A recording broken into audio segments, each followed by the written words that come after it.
د دوا په برخه کې افغانستان صادراتو ته په پوره توګه چمتو دی.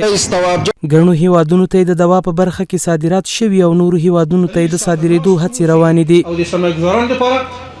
په کابل کې د لومړي ځل لپاره د ټي جی ال د دوا فابریکه پاله شوې چې نن ورځ د یوې غونډې په ترڅ کې پرانیسته ترسره شوه.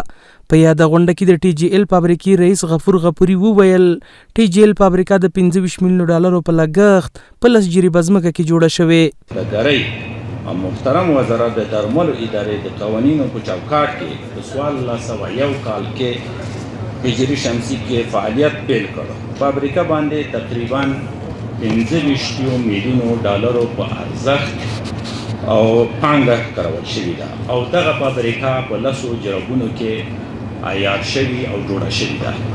همدارنګه غفوري زیاته کړه یا د فابریکه په 24 ساعتونو کې 1,10,000 سیرومونه تولیدوي. په خبره یا د فابریکه کې 350 تنه کسان په کار مصروف دي او 24 ساعته په دې کې د کارګرو ته کار پیدا شوی دی چې 1,10,000 سیرومونه په دې کې په 24 ساعتو کې جوړیږي او 10 کلمه مختلف نوع سیرومونه په دې کې موجود دي چې په مستقیم ډول په دې کې 350 نفره په دې کارخانه کې کار کوي.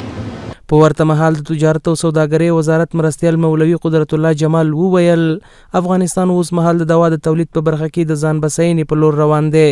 په خبره د یادې فابریکې سیرومونه یمن، عراق او ځینو نورو هیوادونو ته هم صادریږي. دا د افتخار او د خوشحالۍ خبره ده چې د افغانستان سیرون دلته جوړیږي او دغه سیرون ډیر زیات صادرات لري.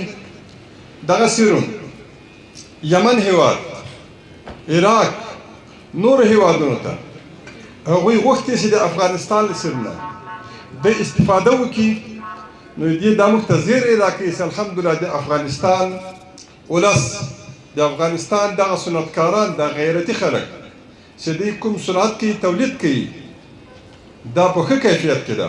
د اسلامي امارات پر اتک سره صنعتکارانو ته ځانګړې پاملرنه شوې چې اوس مهال په افغانستان کې له 200 زیاتې فابریکې په مختلفو برخو کې تولیدات کوي.